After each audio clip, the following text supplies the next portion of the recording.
Goeiedag al julle jong kinders, seuns en dogters en jong mense wat belangstel om grootwildjagters en veldwagters en toergidse in die Bosveld te word.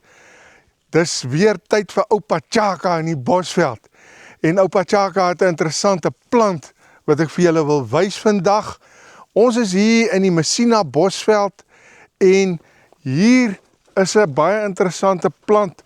Hierdie is 'n baie groote, hulle is nie altyd so groot nie. Dis 'n Impala lelie. Dis al 'n ou groote en 'n ou ene.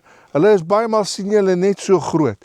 En jy kry hulle net hier in die droërige, soet Bosveld en hulle is ook nogal lief vir 'n klipperigheidjie.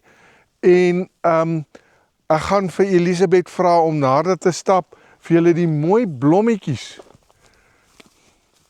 Impala lelie se blomme, baie mooi. Ja, so dit is 'n interessante plant van hier in die droë, soet gelyk Messina Bosveld. Kyk hierdie interessante rank vetplant. Ek weet nie wat dit is nie. As hy een van julle is wat weet wat se plant hierdie is, laat weet my asseblief, skryf hier onder. Dankie. Like and subscribe to this YouTube channel for more. Libby out.